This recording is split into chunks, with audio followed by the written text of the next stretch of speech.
Writing the concept paper. We are going to discuss the following topics: what concepts paper are, presenting concepts, and the parts of a concept paper. Let's try to create a concept. I will ask you this question: how would you define love? In defining love, what factors would you take into consideration? Can you think of many definitions of love, as many as you can? In defining love, you may want to categorize your definitions according to their similarities, differences, and other distinguishing characteristics. As we all know, love is a multifaceted and complicated concept, and each of us normally defines it in various ways. We can define the word love as follows. For friends, they says, love is the bonding emotion that psychologically unites friends. So for them, they are united, they are connected, they have this strong connection because of love.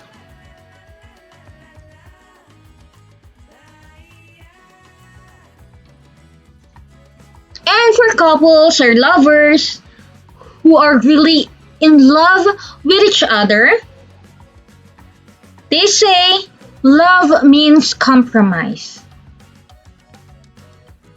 And for a broken-hearted woman, love is a sentiment not able to be characterized by words. So what concept paper are? Some of the things that may influence our definition of love are our experiences in relation to it, what we have read about it, and what others are saying about it. Using these various sources, we are able to create our own concept of love. In fact, so many authors or writers have already attempted to define love and examine its several dimensions that probably thousands of books have already been written on the subject, and yet none of them are the same. This is because each of these authors or each of us, we have our own notion, perception, or perspective of what love entails. And it takes great lengths in expounding its definition. Concept papers. The same can be said when writing a concept paper. The purpose of the concept paper is to explain, clarify, or theorize a particular concept so that it can be discussed in the world of the academia. Concept papers are summaries of projects or issues that reflect the interest, experience, and expertise of the writer or organization. Concept papers generally serve the purpose of providing an in-depth discussion of a topic, usually with the intent of obtaining funding for the project from other donors. So the terms concept paper and proposal are often used interchangeably as they can be used for the same function. Central to developing concept papers is writing definitions. Definitions are used to provide the meaning of a particular word or term. Definition may be formal, informal, or extended.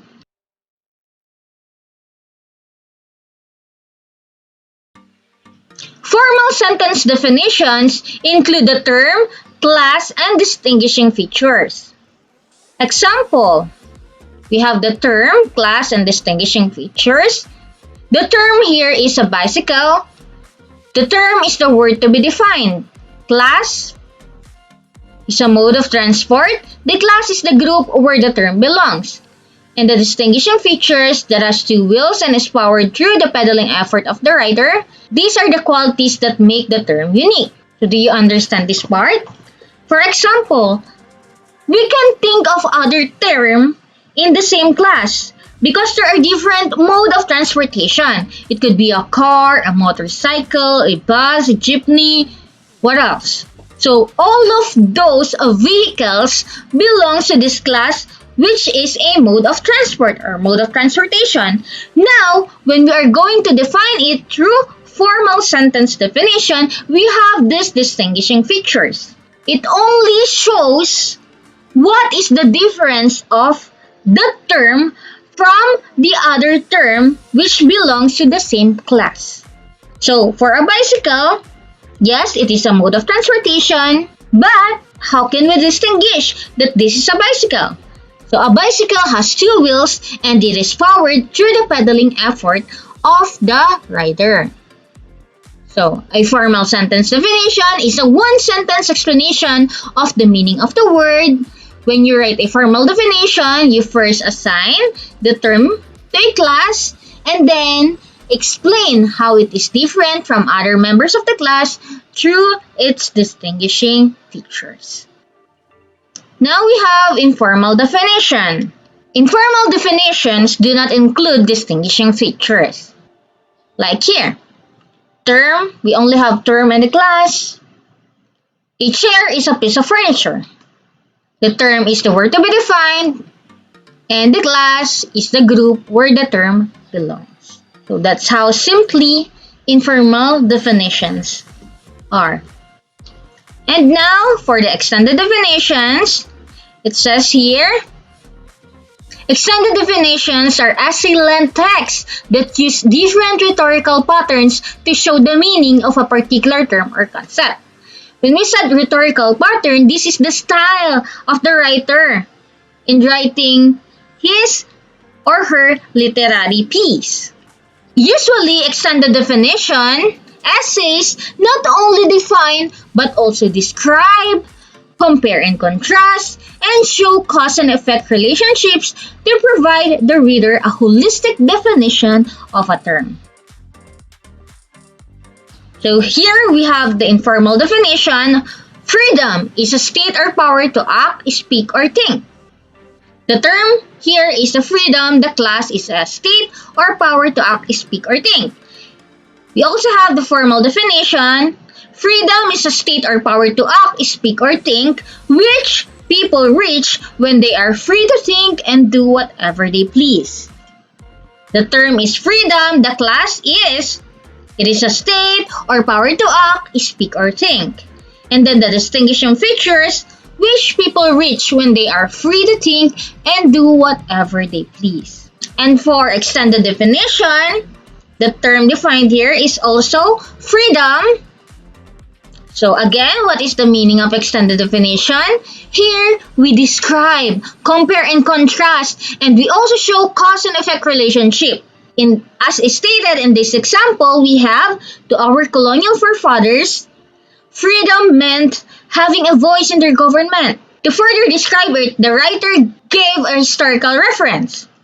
The Revolutionary War was a last resort against an empire that continued to tax its colonies without the representation of the colonies in Parliament. Since the United States won the right to rule itself, our country has been referred to as the land of the free and the home of the brave. For further example, the author said, true freedom means the ability to think, feel, say, or act however one chooses. And for additional description, it is a state where the bars of bondage do not exist. And for its negation, the author is contrasting something. He said here, unfortunately, the widening gap between the haves and the have-nots means that some are now shackled by their lack of education. So meaning all of us can have freedom, but what hinders our freedom is the lack of education. And then to relate it more and appeal to the senses of the reader, the author said, Americans can attain real freedom when everyone has the same educational opportunities. So that's the difference among informal definition, formal definition, and extended definition. But take note, do not think that informal definition is the shorter part or the shorter sentence. Formal definition is much more longer sentence, and the extended definition is A very long sentence, so do not think about that. Why? Because in presenting concepts, we can also describe or define concept in different modes or patterns. So aside from definition, there are other ways such as explication and explanation. These can be used to elucidate a concept, to describe also a concept. We have here an example for explanation. It says here, every Filipina is a source of endless possibilities.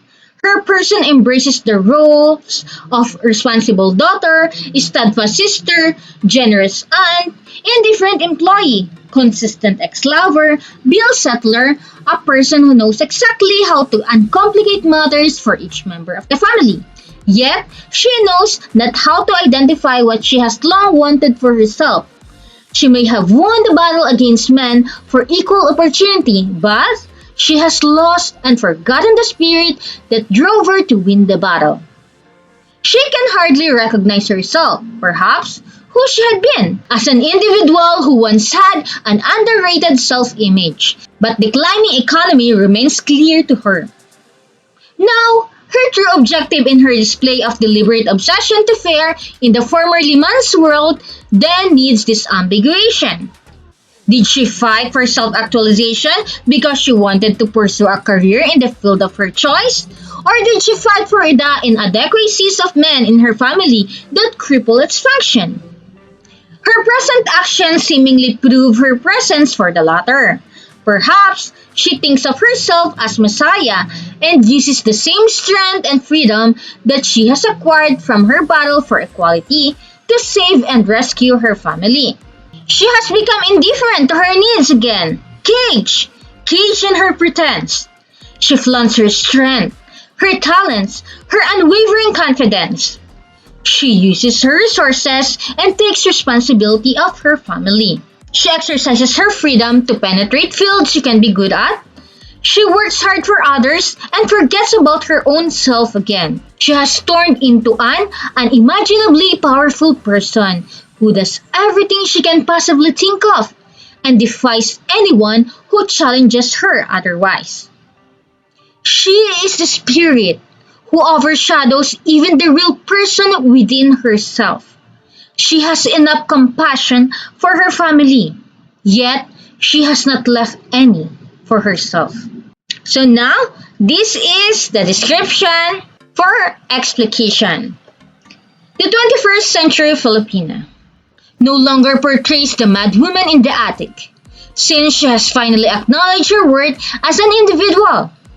She is now instead the image of the 21st century Filipina in authentic human flesh and disguised as overseas a Filipino worker, executive in the industry, public official, or in occupation or field where she receives compensation used to be atypical to and denied of the former homemaker, domesticated wife, fragile daughter, the second-class citizen, the inferior sex, the mad woman from the attic. So what do you think is the term being described here? So that's right.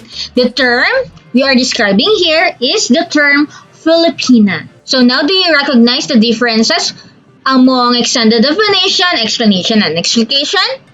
If not, let's proceed to the definition of explanation and explication. A concept can be developed through explanation by providing examples or situations. And explication employs a critical interpretation of a concept. An explication interprets another work by examining the concepts presented. Now, let's go back to the example. It says there, a concept can be developed through explanation by providing examples of situations. So as you can see here, what is being described in explanation and explication is a Filipina. What is the role of this Filipina in a family? Is she a daughter? Is she a wife, a mother, or your aunt? It's clearly stated here from the paragraph We can see that the Filipina being described here is a mother, a Filipino mother. And in this explanation, we can see that examples and the situation where the Filipina is was explained. It says here, she will do anything for her family. She will give everything, even if nothing is left to her. So those situations are given. So that's the explanation. That's what explanation is all about. And now here in explication. A Filipina is described here from or in what perspective? Let's go back to the meaning of explication. It says here, it refers or gets another passage or provides another perspective or praises from another work, from another literary piece. So this description in the example of explication of a Filipina woman, so this was taken, the term mad woman from the attic was taken from another text written, this is taken from another text, Gilbert and Gobar. So the author interpret it in that way. So it is an OFW, it can be a career woman or any writer. And the term mad woman from the attic was taken from that book. See? So when you are going to describe something using explication, you need to compare or contrast it from another literary piece or another literary work. So do you understand? And now for the last part, we have the parts of a concept paper. Same as essay and critic paper, it also has an introduction, body, and conclusion. So for introduction, it includes the background information, the main points, the purpose and goal while you are writing the paper. In the body, we discussed here the main section of the concept paper. And in the conclusion, again, it re-emphasizes the statement and provides a summary of the body of the paper and relates the importance of the concept in a specific field or the world in general. So what is the difference of a concept paper from essay and critic paper? So the only difference is that the parts are the same, but the purpose while you are writing that kind of paper should be different. And the conclusion, remember in an essay, you are going to set there in the conclusion what course of action would you like your readers to take after reading your essay. And in the critic paper, in the conclusion part, are you going to recommend what you have watched or read to other readers or not? Why or why not? But in this concept paper, now we are going to reconnect our topic into the wider sense of issues happening in our society.